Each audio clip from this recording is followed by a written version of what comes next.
Bilangan pasal 5. Peraturan mengenai orang-orang yang najis. Tuhan berfirman kepada Musa, "Perintahkanlah kepada orang Israel, supaya semua orang yang sakit kusta, semua orang yang mengeluarkan lelehan, dan semua orang yang najis oleh mayat, disuruh meninggalkan tempat perkemahan. Baik laki-laki maupun perempuan, haruslah kau suruh pergi.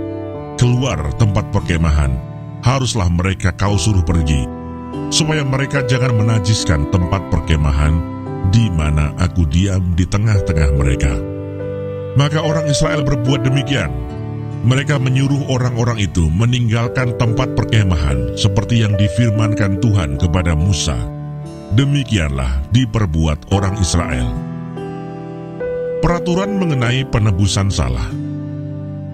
Tuhan berfirman kepada Musa, "Berbicaralah kepada orang Israel, apabila seseorang, laki-laki atau perempuan, melakukan sesuatu dosa terhadap sesamanya manusia, dan oleh karena itu berubah setia terhadap Tuhan, sehingga orang itu menjadi bersalah, maka haruslah ia mengakui dosa yang telah dilakukannya itu, kemudian membayar tebusan sepenuhnya dengan menambah 1/5, lalu menyerahkannya kepada orang terhadap siapa ia bersalah.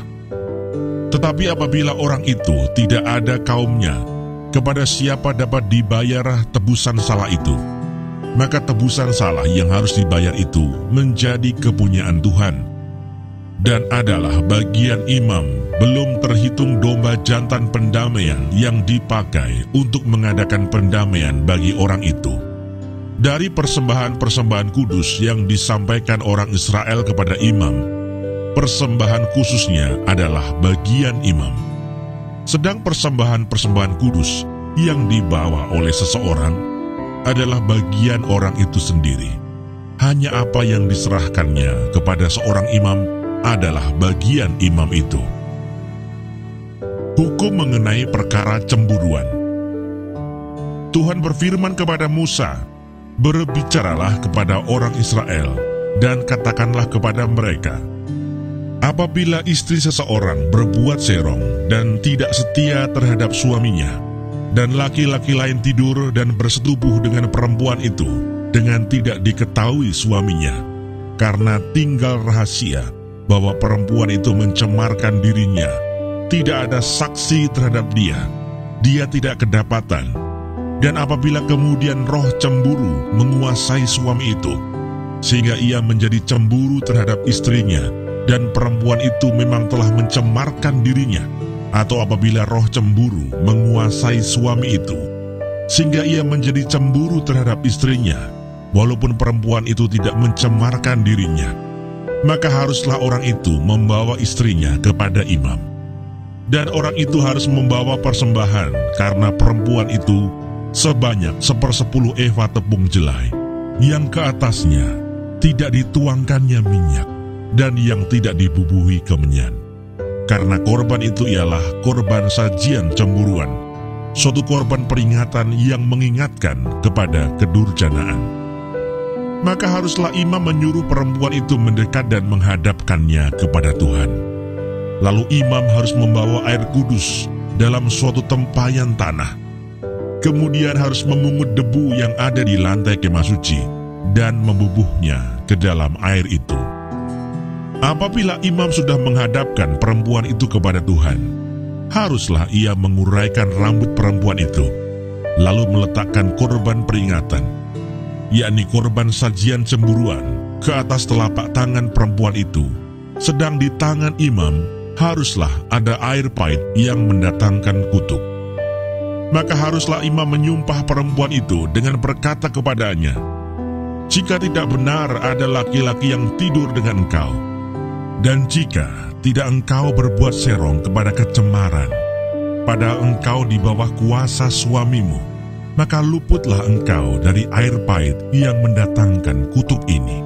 Tetapi jika engkau, padahal engkau di bawah kuasa suamimu, berbuat serong dan mencemarkan dirimu, oleh karena orang lain dari suamimu sendiri bersetubuh dengan engkau, dalam hal ini haruslah imam menyumpah perempuan itu dengan sumpah kutuk, dan haruslah imam berkata kepada perempuan itu, maka Tuhan kiranya membuat engkau menjadi sumpah kutuk di tengah-tengah bangsamu, dengan mengempiskan pahamu dan mengembungkan perutmu. Sebab air yang mendatangkan kutuk ini akan masuk ke dalam tubuhmu untuk mengembungkan perutmu dan mengembiskan pahamu. Dan haruslah perempuan itu berkata, amin, amin. Lalu imam harus menuliskan kutuk itu pada sehelai kertas dan menghapusnya dengan air pahit itu.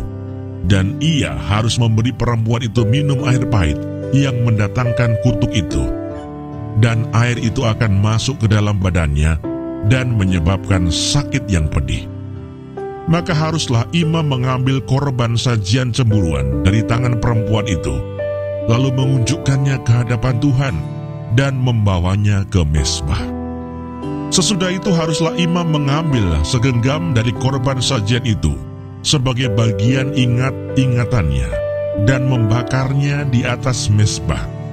Kemudian memberi perempuan itu minum air itu. Setelah terjadi demikian, apabila perempuan itu memang mencemarkan dirinya dan berubah setia terhadap suaminya, air yang mendatangkan sumpah serapah itu akan masuk ke badannya dan menyebabkan sakit yang pedih, sehingga perutnya mengembung dan pahanya mengempis, dan perempuan itu akan menjadi sumpah kutuk di antara bangsanya. Tetapi apabila perempuan itu tidak mencemarkan dirinya, melainkan ia suci, maka ia akan bebas dan akan dapat beranak. Itulah hukum tentang perkara cemburuan. Kalau seorang perempuan telah berbuat serong dan mencemarkan dirinya, padahal ia di bawah kuasa suaminya, atau kalau roh cemburu menguasai seorang laki-laki, sehingga ia cemburu terhadap istrinya, ia harus menghadapkan perempuan itu kepada Tuhan, dan imam haruslah melaksanakan seluruh hukum ini kepada perempuan itu. Laki-laki itu akan bebas daripada salah, tetapi perempuan itu haruslah menanggung akibat kesalahannya.